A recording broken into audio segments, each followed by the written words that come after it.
하나님의 말씀은 사무엘상 30장 26절에서 31절 말씀입니다.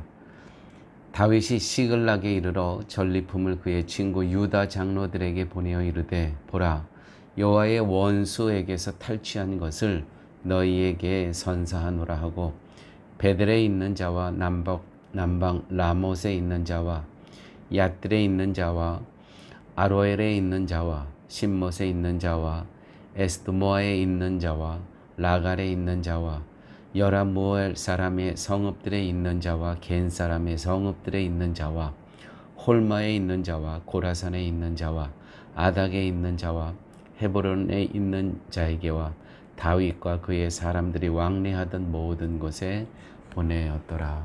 아멘.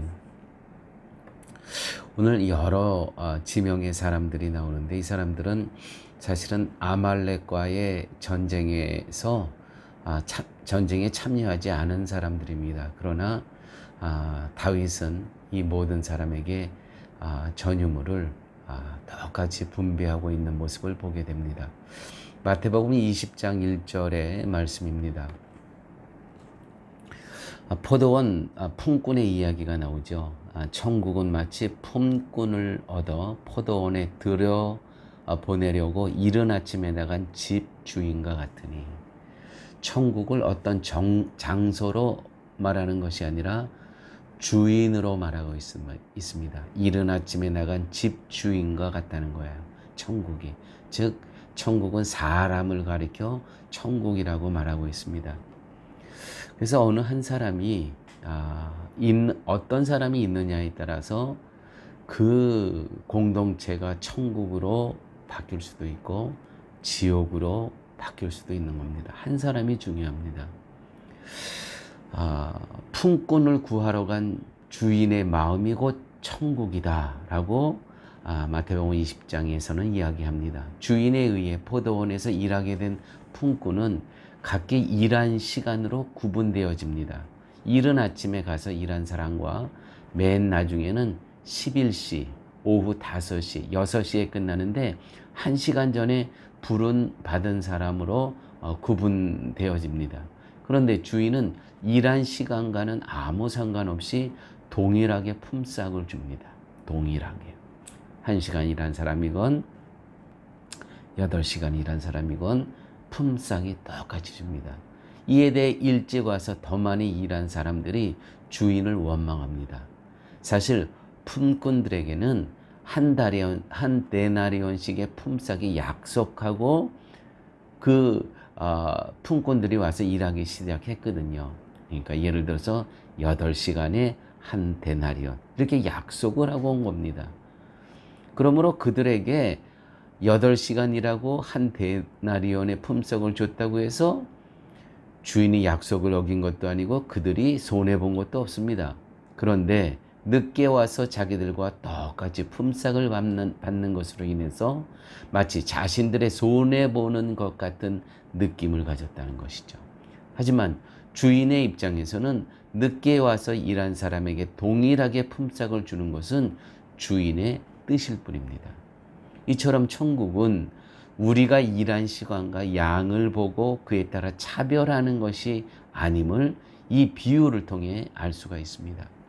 천국은 우리의 일한 것으로 가지 못합니다. 이것이 하나님의 공평입니다. 성도는 오직 하나님의 도우심과 은총으로만 살아갑니다. 그러므로 자랑할 것이 아무것도 없습니다. 다른 사람보다 더 받아야 할 만큼 잘한 것이 없다는 것이죠. 일한 것으로 사는 것이 아닙니다. 주님의 배려일 뿐이시죠. 이것이 공평입니다. 공평. 교회는요, 서로 짐을 지는 곳입니다. 서로 짐을 지는 곳.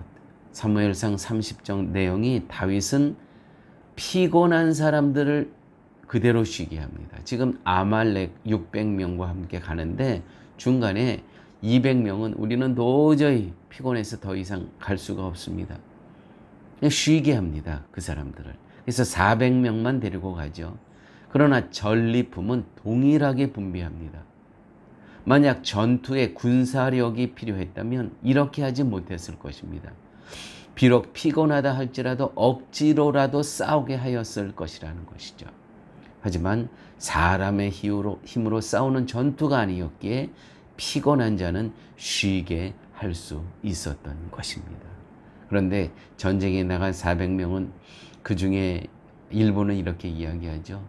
아니, 저 사람들이 우리와 같이 싸우지도 않은데 왜 전리품을 동일하게 분배합니까? 안 됩니다. 라고 이야기하죠. 여러분, 우리가 이 땅에 살아가는 것은, 성도는 다 예수 그리스도의 십자가의 은혜의 배려로 살아가는 것뿐입니다.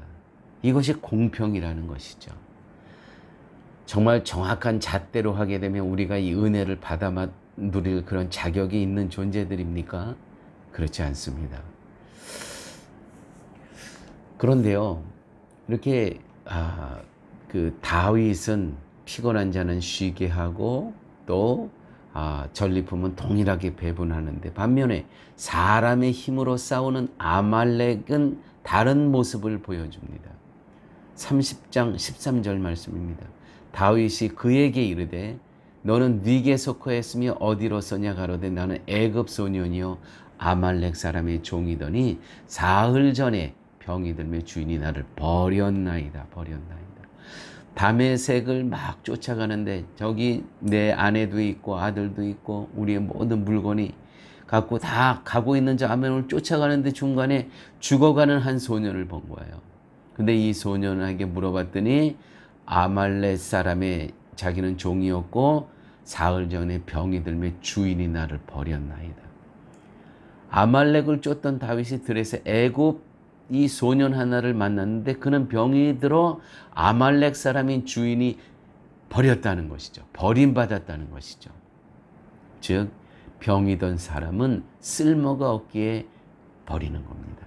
이것이 세상의 방식입니다. 사람의 힘으로 사는 세상은 쓸모 있는 사람과 쓸모없는 사람으로 구분을 합니다. 그리고 행한 일에 대해 가치를 따지고 그에 상응하는 대가를 부여합니다. 하지만 교회는 하나님의 긍휼하심으로 존재합니다.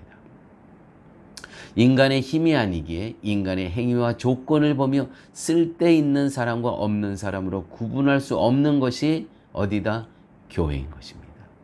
그래서 공평이라는 말을 할 수 있는 것, 공평이라고 말할 수 있는 곳, 이것이 바로 교회여야 된다는 것이죠. 당연히 인간의 행위에 따른 차등, 높고 낮음 또한 존재할 수 없는 곳, 교회인 것입니다.